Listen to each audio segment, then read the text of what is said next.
en los suburbios de Chicago. Durante la turbulenta década de los 70, una sonrisa pintada ocultaba el rostro de uno de los hombres más aterradores de la historia criminal de Estados Unidos. Un payaso que entretenía a los niños, un empresario que parecía ejemplar, un vecino amable y un monstruo que enterró más de 30 cuerpos bajo su propia casa. Docenas de chicos adolescentes secuestrados, torturados durante horas y más tarde asesinados a sangre fría. Esta es la historia de John Wayne Gacy, conocido como el payaso asesino. Un hombre que personificó el mal disfrazado de bondad. Un asesino meticuloso, carismático y brutal, cuyo verdadero rostro solo se reveló cuando ya era demasiado tarde. En su historia se mezclan factores psicológicos, sociales y culturales, una infancia marcada por la violencia, una represión sexual extrema y un talento inquietante para manipular a los demás. Comprender a Gacy es adentrarse en la complejidad del mal humano. Para él el acto de matar es muy excitante. Son víctimas de un sádico hambriento de poder que no se cansa nunca. Está obsesionado. Hay veces en las que mata a 2 víctimas en la misma noche. ¿El argumento de una película de Hollywood? Esta aterradora historia es real. En realidad él tenía algo que lo diferenciaba de otros asesinos. Tenía un cementerio debajo de su casa. El payaso asesino original. El verdadero monstruo que existió antes de las películas It, La casa del payaso y muchas otras. John Wayne Gacy nació el 17 de marzo de 1942 en Chicago, Illinois, en un hogar de clase trabajadora. Era el segundo de 3 hijos. Su padre, John Stanley Gacy, veterano de la Segunda Guerra Mundial, autoritario y propenso a la violencia. Su madre, Marianne Elaine, intentaba ser un escudo protector, pero la sombra de su esposo era implacable. Desde niño, John fue víctima de abusos físicos y verbales. Su padre lo humillaba constantemente, llamándolo débil y marica. Esta hostilidad temprana sembró sentimientos de inferioridad, ira y confusión que lo acompañarían toda su vida. A los 11 años, sufrió un grave golpe en la cabeza que provocó coágulos cerebrales, mareos y una fragilidad física que solo reforzó la imagen de niño débil que su padre le había inculcado. Este trauma físico y emocional tendría repercusiones en su desarrollo psicológico, contribuyendo a su capacidad de desapego y crueldad en el futuro. A pesar de la violencia, Gacy buscaba desesperadamente la aprobación de su padre, nunca la obtuvo. El desprecio paterno se convirtió en un combustible oscuro que más tarde se manifestaría en sus crímenes. Durante su adolescencia, Gacy empezó a reconocer su atracción hacia otros hombres, una orientación que en los años 50 y 60 era considerada inaceptable y moralmente condenable en su entorno. El conflicto interno entre sus deseos y la estricta educación religiosa y social provocó una intensa represión emocional. Intentó proyectar una vida normal al salir con chicas, integrarse con sus pares y mostrar un comportamiento aceptable. Sin embargo, la frustración, la culpa y la confusión crecían en silencio. Su padre continuaba humillándolo, reforzando la mezcla de vergüenza, odio y resentimiento que ya habitaba en él. A los 18 años, se mudó a Las Vegas y trabajó en una funeraria. Allí surgieron sus primeros comportamientos inquietantes. Confesó más tarde que se había acostado junto a un cadáver, fascinándose con la muerte y la vulnerabilidad humana. Este episodio marcó un primer contacto con fantasías macabras que luego escalarían a actos violentos reales. Regresó a Chicago buscando normalidad, pero las semillas de su lado oscuro ya estaban plantadas. En Chicago, Gacy estudió administración y se convirtió en vendedor. Su carisma, sonrisa fácil y capacidad de persuasión le ganaron la confianza de colegas y vecinos. En 1964 se casó con Marilyn Myers y se mudaron a Waterloo, Iowa, donde administró una franquicia de Kentucky Fried Chicken. Participaba activamente en la comunidad y era visto como un hombre ejemplar. Su capacidad para manipular y controlar a los jóvenes empleados empezaba a emerger. Los invitaba a su casa, los embriagaba y les hacía insinuaciones sexuales. Algunos cedían, otros no, y el rechazo no quedaba impune.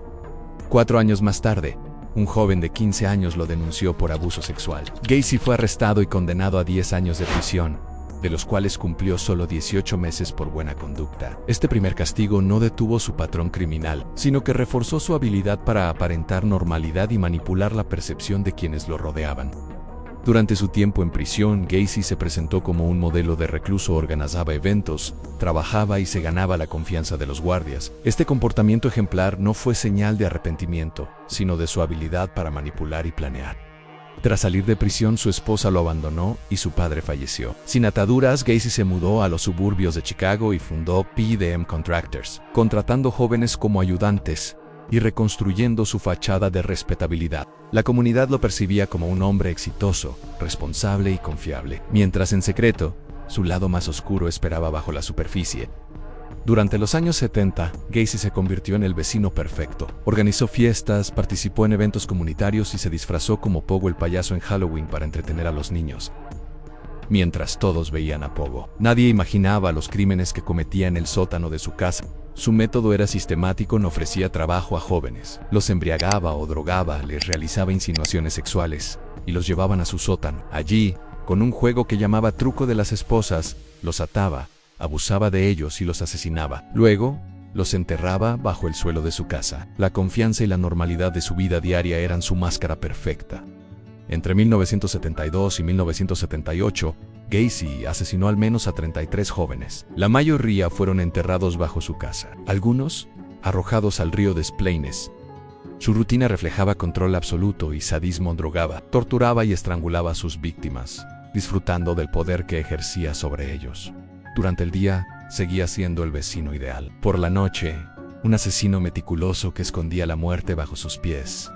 En diciembre de 1978, la desaparición de Robert Piest, un joven de 15 años, desencadenó la investigación. La policía interrogó a Gacy, quien actuó con calma y fingió ignorancia. Las inconsistencias en su relato despertaron sospechas.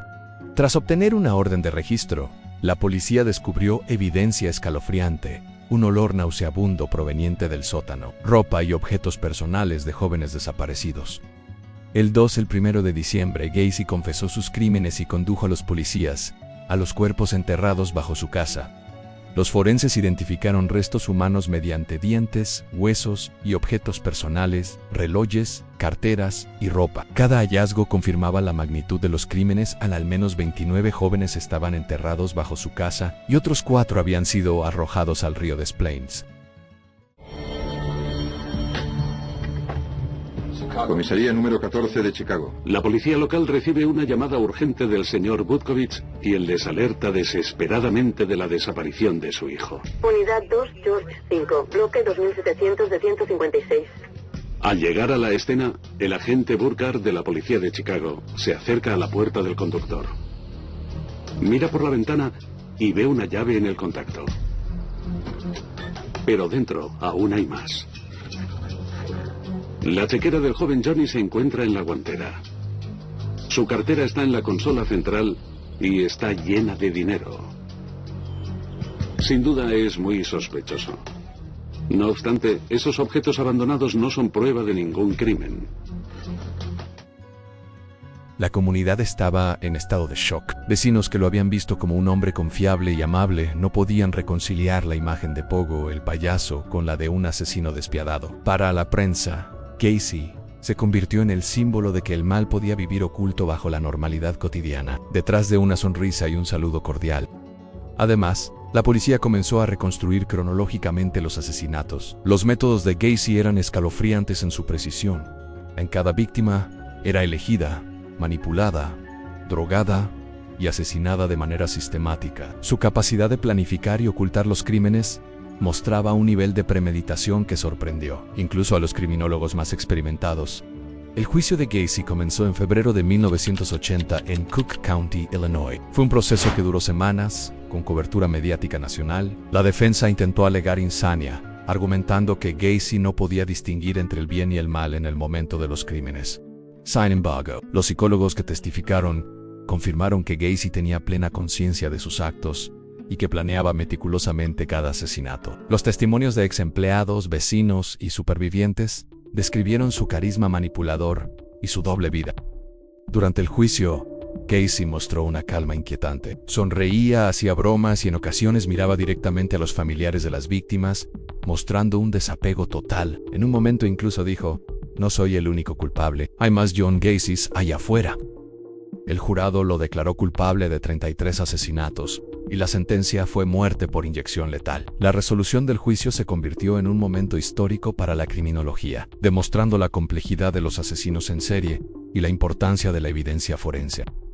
Gacy pasó 14 años en el corredor de la muerte en la prisión de Stateville. Durante ese tiempo, su rutina era meticulosa, se levantaba temprano, trabajaba en tareas de mantenimiento, leía y sobre todo pintaba.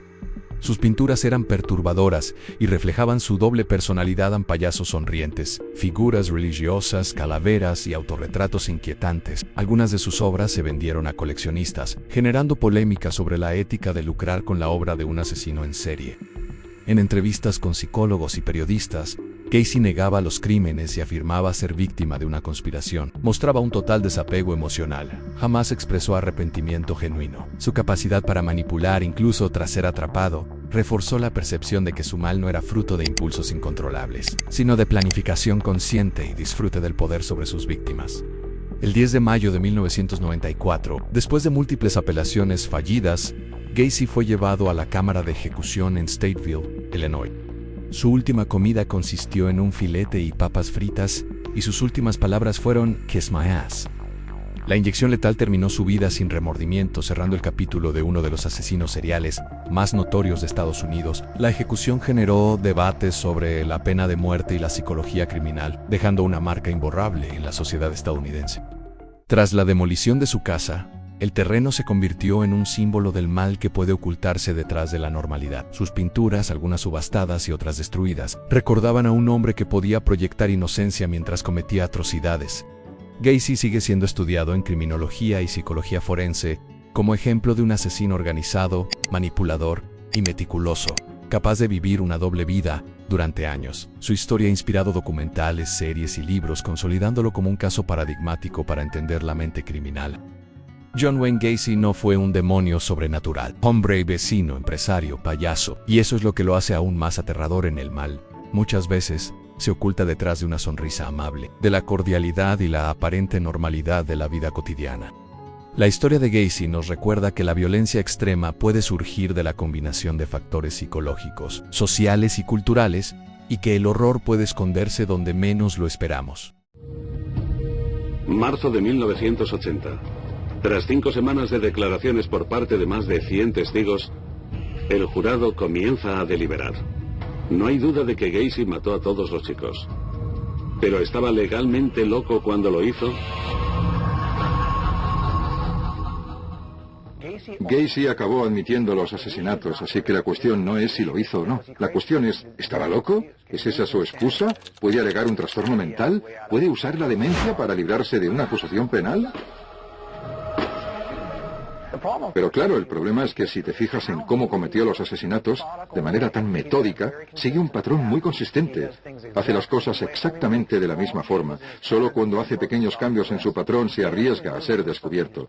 Este es el comportamiento de un hombre inteligente, no loco. En solo 2 horas, el jurado emitió su veredicto. El jurado declara al acusado John Wayne Gacy culpable. Culpable por los 33 cargos de asesinato en primer grado.